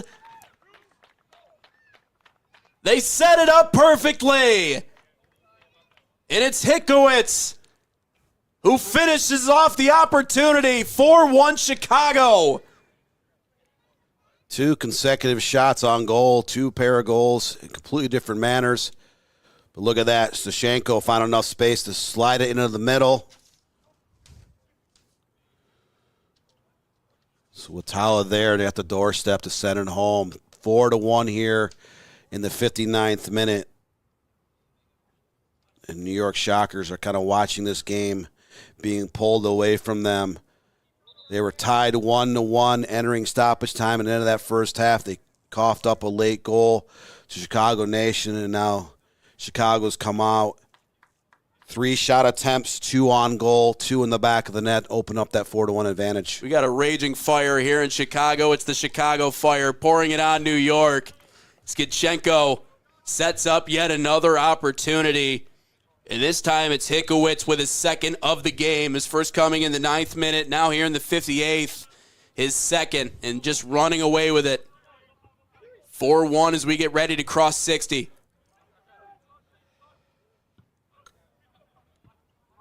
Still plenty of time for the New York Shockers to get back in this game. I've seen it time and time again in my life where 2-3 goal leads are not always safe, but you're going to have to start taking some gambles. You're going to have to start playing a little bit more high pressure, go to the possession game, go to the counterattack, do anything that it will take to get a goal back. You can't score 3 at one time, but if you can get a goal back, cut it to 4-2, that maybe could swing the momentum back in your favor. The momentum has not been on the side of the New York Shockers throughout much of this match.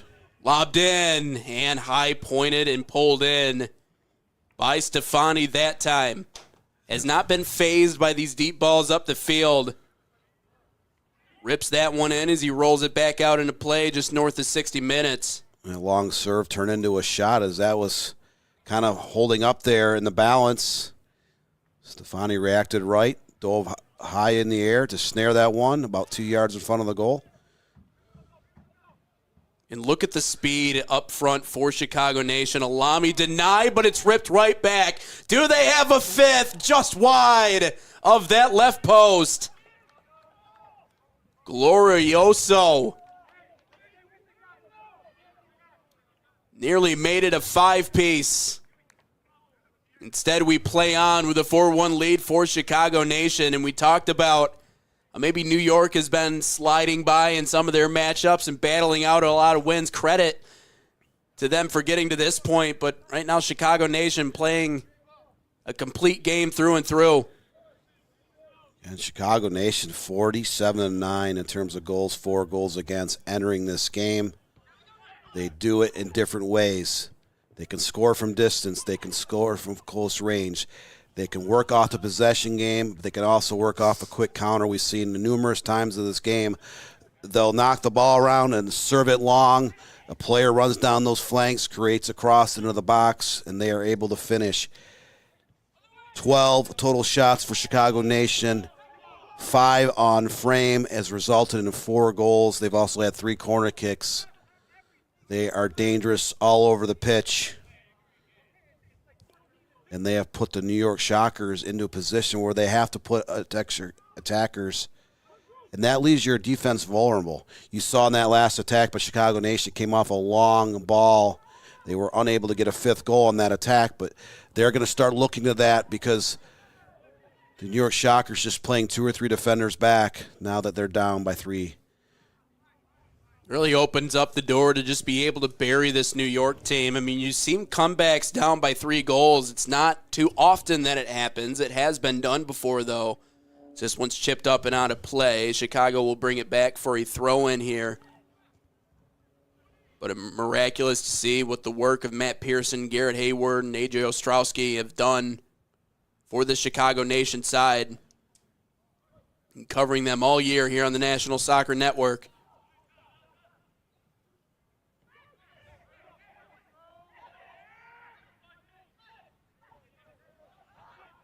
So about 27 minutes left plus stoppage time. New York Shockers need to start creating some opportunities. Seeing an opportunity here inside of 30 minutes to potentially punching their ticket to the quarterfinals. Again, that game coming up Saturday, July the 26th, 6 o'clock Eastern Time, 3 p.m. Pacific Time.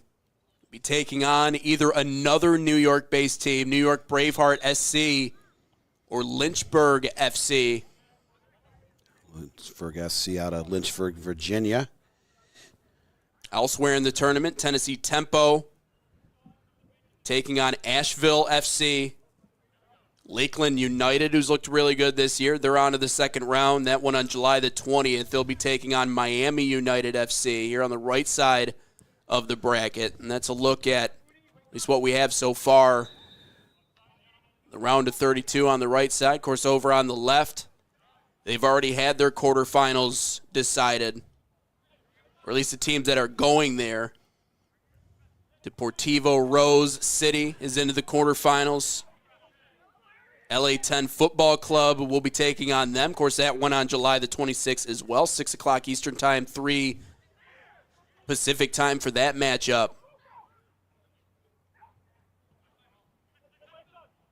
St. Croix SC will be facing off against Balboa FC in the quarterfinals as well. And obviously those national finals coming up August the 8th through the 10th. Figure out who takes home the spring national championship. I believe the national finals will be back in California here early August. They were last year, 2 years ago again. They were in Leesburg, Virginia, so they moved that around to different locations. But it's a long road to get here. 400 or so teams in various divisions. And it's a long road back for New York, crossed in and headed away. Corner kick coming up for the Shockers. You need to make something out of this corner kick. Lebovich that time stepping in and heading that one away. You see the captain patch on his arm.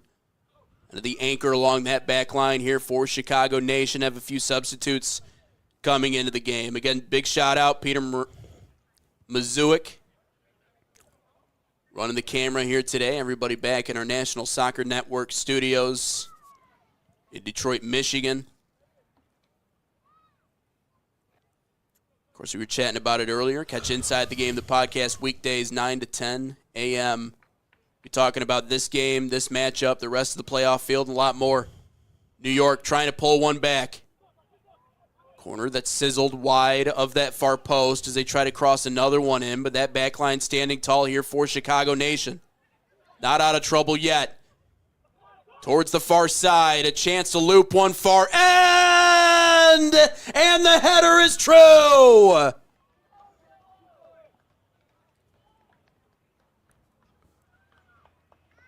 Taking a step on the road back is New York. They still have work to do, but this was pretty.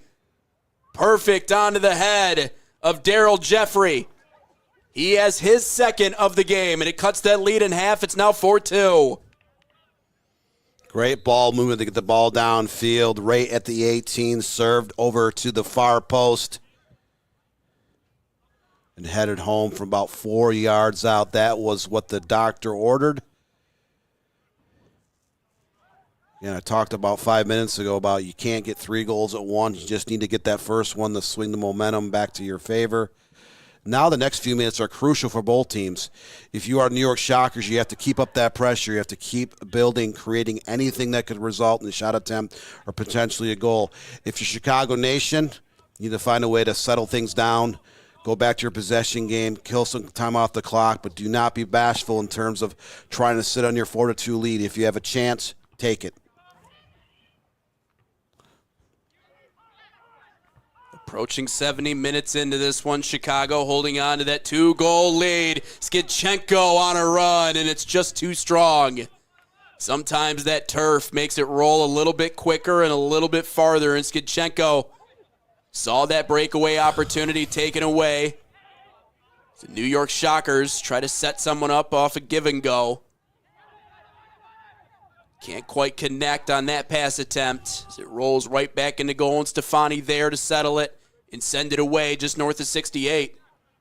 But a big thanks to all of you joining us here on the UPSL playoffs today. You're on the National Soccer Network. Foul committed. Chicago Nation to take that set piece just north of 68.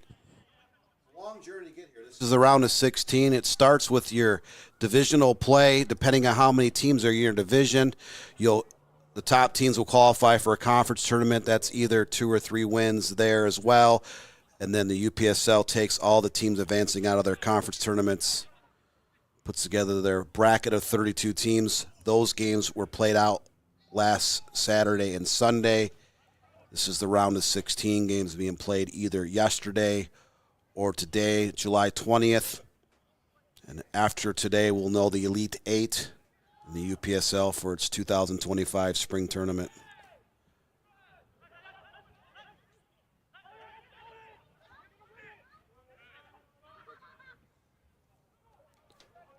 One back. We've seen one bomb connect for Chicago Nation in this game. Tejamula with what can only be described as a rocket that connected earlier. Created a bigger distance between them and New York. They've been searching for that five-piece. Do they have it? Skitchenko! A close shave. Ooh. A bending, breaking ball that just misses that far end, and it stays 4-2. You saw that just outside the box. He had a little bit of space, moved it over to his left foot, just wide of that right goalpost. He has not scored in this game, but he has been very dangerous at multitude of occasions. He does have a pair of assists. He set up the second and fourth goals for Chicago Nation, and they still have about 19 and a half minutes left. You talked about it. If he's able to get it back to his left foot, I mean, it's so good. And we have another yellow assist here. New York Shocker players assessed a yellow, and now it's a sea of yellow here in the second half after what was a pretty clean first half of play. Ooh, and we might see more here. We've seen the red pulled out.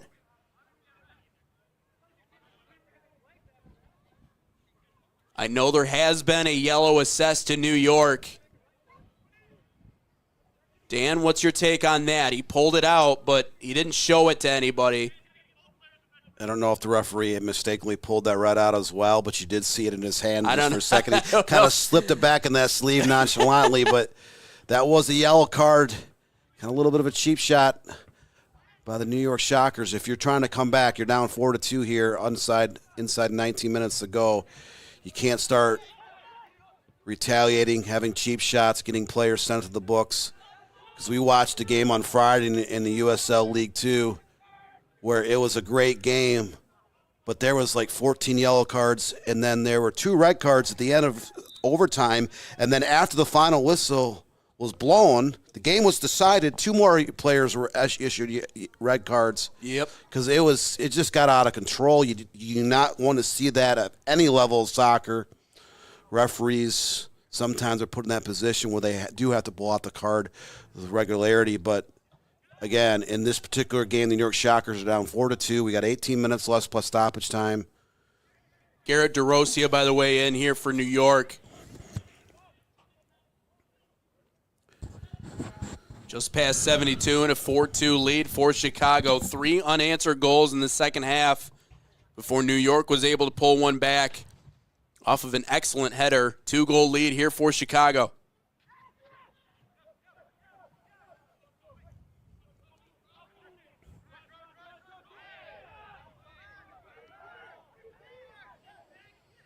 Again, if you're Chicago Nation, you need to keep playing the way you've been playing. You do not want to get complacent.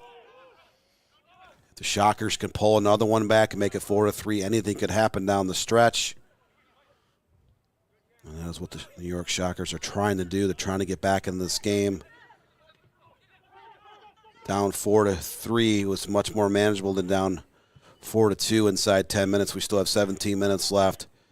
Chicago Nation, you need to start creating some more chances. You do not want to completely give up the momentum after you were up 4-1 here just a few minutes ago. New York dedicating bodies forward, but it might result in something the opposite direction. Alami handling it with space. Works it north of the 18 for a drive that's knocked down by that front line. Left it for an opportunity as they win it right back. Try to skirt that one onto the leg of Roper, but it's intercepted from him, and Henning will waste no time in trying to clear this one back towards the 50. Still have to have some sort of defensive integrity. Skitchenko on the give and go. Skitchenko is wide. That looked like a gimme, and he just sprays it wide of the post. But look at the athleticism on the give and go. Fakes out the goaltender and then misses everything. And that was you hope that doesn't come back to bite him. And that was Benjamin Van Valkenburg, who subbed into the game for the New York Shockers, replacing Henning in goal here just a few minutes ago. After the Shockers went down 4-1. This ball fed through. Jeffrey there, and he can't quite connect. Oh, if that one's just a hair shorter, he has a clear runaway opportunity. Stefani, good timing. You can see how quickly that ball was sent downfield, trying to get the ball to Daryl Jeffrey. He has long legs, very long strides, quick acceleration. That resulted in their first goal back in the first half, which tied the game at 1 apiece. They tried that a couple other times here in this match, unsuccessful, but doing a better job at forcing the issue, but a really hard challenge there. And we will see yet another yellow here against New York. DeRocha, who literally just came onto the field, is assessed a yellow for the New York Shockers. And now the concern becomes the captain, Lebovich. I don't know if maybe we can get another look at that one on replay. Got undercut. Again, New York just kind of barreling forward, looking to capitalize, maybe off of a turnover. Lebovich got the worst of it. Fortunately, back to his feet. Looks like El Capitan is good to go. Stefani handles it just north of 76.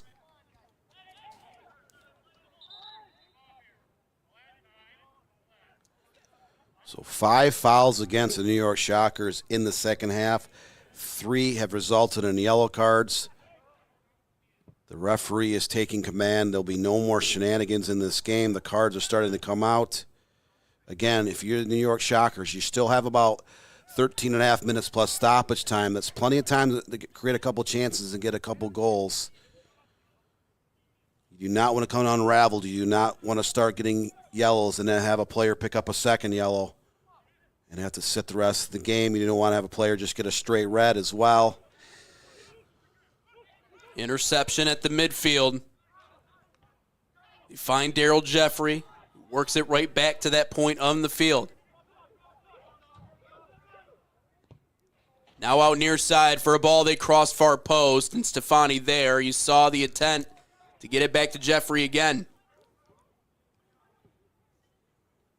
See Chicago Nation very comfortable, kind of working it out of their back line here, but a couple of good interceptions. Can they find Jeffrey on the through ball? They can't. Cleared away momentarily again, but they continue to work it right back. Now for a man near side. Working it around, ball that's crossed in front, still ping-ponging around, but it's ripped right back again. Now far end and a shot too high. Yusuf O'Kinney had room and a little bit surprised he didn't just take that one himself. Too many touches on it. And then one that's whistled just high of the far post, or rather the top post. Here just north of 77. And if they're able to pull one back inside of 10, this becomes a brand new ball game. And right now, that back line coming forward, forcing issues in transition for Chicago Nation. As they'll roll it back to Stefani to send it away just north of 78 minutes and a 4-2 lead in favor of Chi-Town. It's ironic because that was the 9th shot the New York Shockers have had in this game. That was the first one not on target. 1 goal in the first half, 1 goal in the second. Several saves by Stefani, the Chicago Nation goalkeeper. That, again, the first one that did not result in a save or a goal by the Shockers. And they had 2 players open in the box on that particular attack, just unsuccessful redirecting it towards the framework.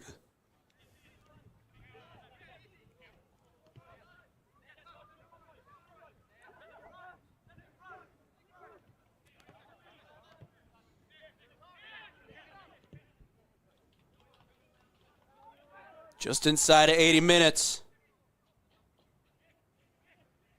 Chicago Nation needs to settle the ball down, go back to their possession game, which they used a lot in that first half.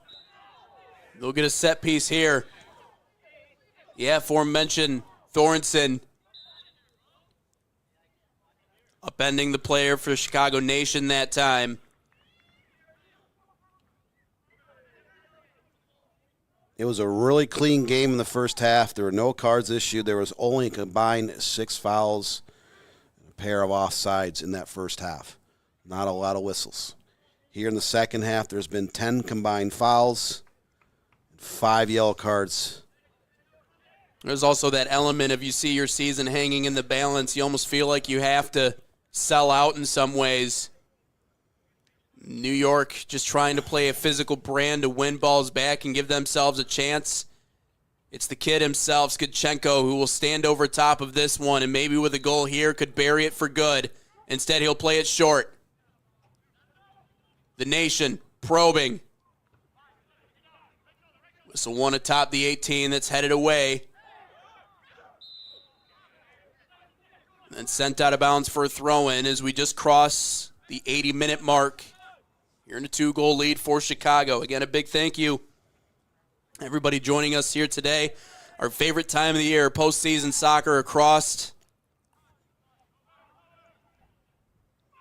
soccer scene here in the United States. USL2, USLW, UPSL, all in postseason play. Of course, we talked about the USLW wrapping up yesterday. We're just getting heated up here in the UPSL. Jeffrey finds some room and finds the net. That's a hat trick for Daryl Jeffrey. Again, and then a wrestling match ensuing in front of the net. Stefani trying to hold the ball. New York trying to get it back. Regardless, that's 2 of them for New York. We got a 1-goal game inside of 10 minutes to play. Again, Jeffrey getting the hat trick. 15 yards out with his left foot. I talked about it twice here in the second half. The Shockers were down 4-1. You can't score 3 goals at once. Just get that first one. They got the second one. And now they're only down a goal here with about 8.5 minutes left plus stoppage time. It is a whole new ball game. Being down 4-3 is much more manageable. But now they have forced Chicago Nation kind of on their heels a little bit. They took some gambles. The New York Shockers put some extra attackers up in the midfield and up top. It's resulted in a pair of goals. So down the stretch, it's just a 1-goal ball game. Anything can happen. The midfielder out of Granada who is playing forward here today, he's playing in a striking position, has been terrorizing this Chicago Nation team. And when they seemed like they were buried, finding a way to climb their way all the way back into it. Hickowitz scored a goal in the 58th minute to make it 4-1. And now 2 unanswered from Jeffrey in the 66th and now the 81st have made it just a 1-goal edge for Chicago Nation. And now, Dan, they really can't just sit back on their heels. Have to try to create chances like they did in much of this game as they'll push it wide and maybe look to cross here. A ball that's looped towards the far post and easy enough for Henning. They try to turn this into offense. They've been very, very good in transition. Here's the man himself in Jeffrey. Chips one up ahead, but that back line handles it for Chicago Nation just past the 83rd minute in this 1-goal game. Out of bounds here for a throw-in. The New York Shockers were down, but they were not out, and they have completely taken Chicago Nation out of its game. Chicago Nation does a great job of possession ball, but mixing up with the long counters, using those flanks, using their speed. They were able to do that for much of this game, but the New York Shockers have found new life.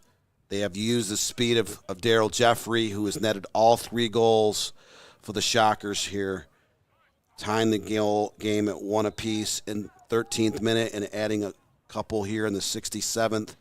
In the 82nd minutes. Make this a 1-goal game as we're now crossing into the 85th.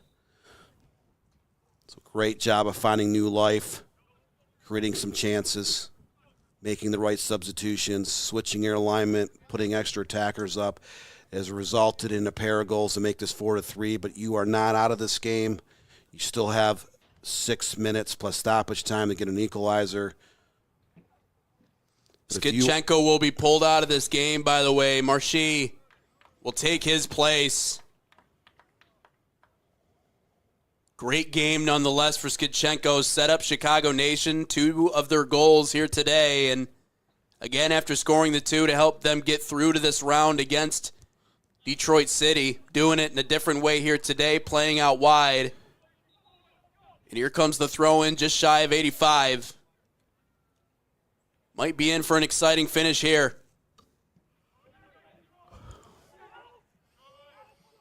You remember just a week ago, the New York Shockers battled Foot, Ohio to 1-1 stalemate after regulation and 2 15-minute overtimes to force a shootout. They got the deciding goal, 4-3 edge on PKs to advance here to the round of 16. So they must feel like if they could get that game-tying goal here late in regulation, that if it gets the penalties, they'll have as good a shot as any team advancing to that Elite Eight. A win is a win. It doesn't really matter how it comes, and they've been able to scrap themselves into multiple wins. Can they do so again here tonight, having been down by 3? Not if Chicago has something to say about it.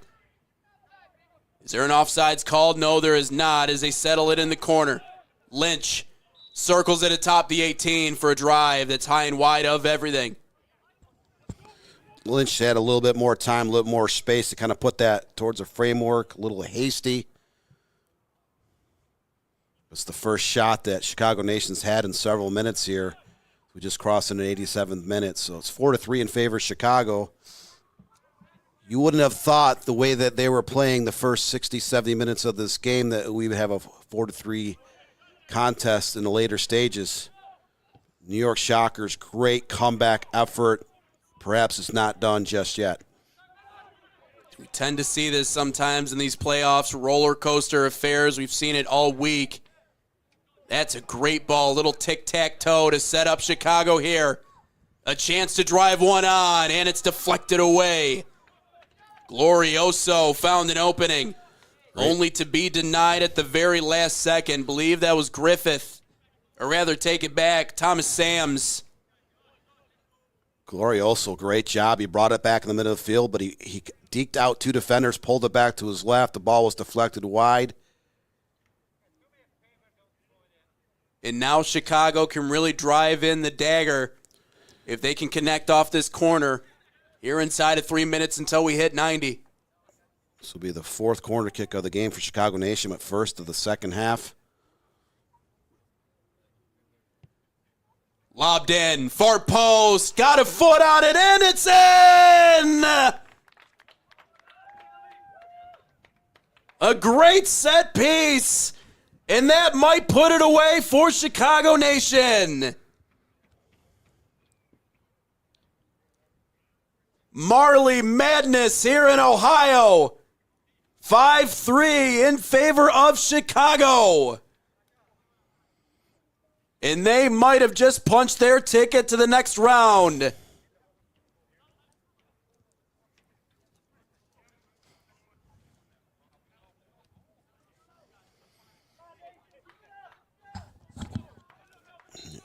Seventh minute. Clutch late goals in this offense showing up again for Chicago Nation the way they have all year long. Of course, never say never with how opportunistic New York has been this game. But all in all, Dan, 8 goals in this showdown. Talk about getting a goal from an unlikely source. Your center back is pushed up into the goal mile scrum to head home a corner kick in tight space. Got that leg way up there to put it in. And a great ball from the corner, too. Hung up for forever. New York, do they still have some life left in them? One that's fed into the heart of the box. Cleared out the back line. So they'll hustle and try to set up this corner kick. No ball boy on the far side, so that will force Garrett DeRosia to hop the fence and then hop back over. His time just continues to waste away. Not sure if he needed to do all that, but nonetheless, he'll get this corner attempt. We will have added time here in the second half, but they need this one.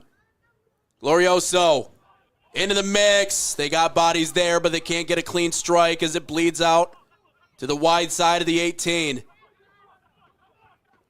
Apollon trying to put the moves on, and he's taken away. But is there a call? He gets upended. He was in the box. Is the referee pointing towards the spot? I believe he is, and we got a PK. Chicago Nation defender pleading his case, but the referee did blow his whistle. That ball was a good 2 yards inside the box. Apollon taken down inside the box. They will get a PK here in 90+. Again, we've seen crazier things happen, but they can make it a one-goal game yet again. They will entrust Thomas Sams.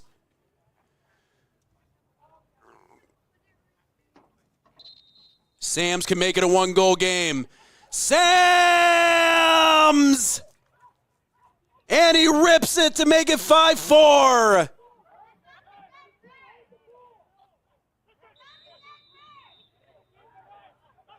It is an all-out slugfest. 5-4 our tally and added time. Haven't seen anything yet. This game is 4-1 in favor of Chicago Nation midway through the second half. Shockers came back with 2 goals to make it 4-3. Chicago Nation went up 5-3, and here at stoppage time on a penalty kick at 90+1. It is now 5-4 in favor of Chicago Nation. Of course, we didn't see what happened off screen immediately after that goal. It looked like there was a bit of a tussle in front of net, so I don't know if anything was handed out for that. But we are into added time, so those precious seconds bleeding away, and man, how critical are those goals coming out of halftime now? New York City has not struggled in putting it in the back of the net. Just couldn't hold up defensively. Henning will send it deep. Jeffrey there. They try to head it back to him, that back line for Chicago. Now just trying to clear it away. You know, back in the 60th minute, the Shockers made a goalkeeping substitution, putting Van Valkenburg in net. They've had a 3-1 scoring advantage since they made the goalkeeping substitution.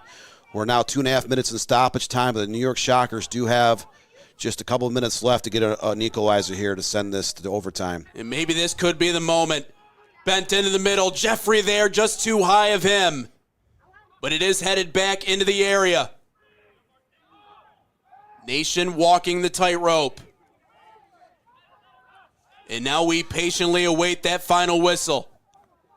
The Nation, who have made multiple deep runs in the UPSL playoffs, trying to finally make history and maybe break through with a championship here in 2025.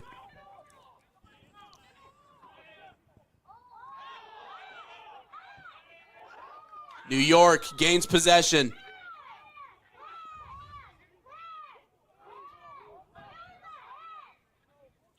Of course, for the Shockers, this would be one of the most unbelievable comebacks if they can find a way to get some more magic here. It was Jeffrey with their first 3.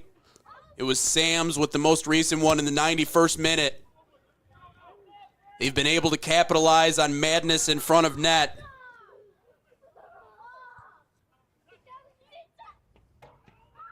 Can they do it again?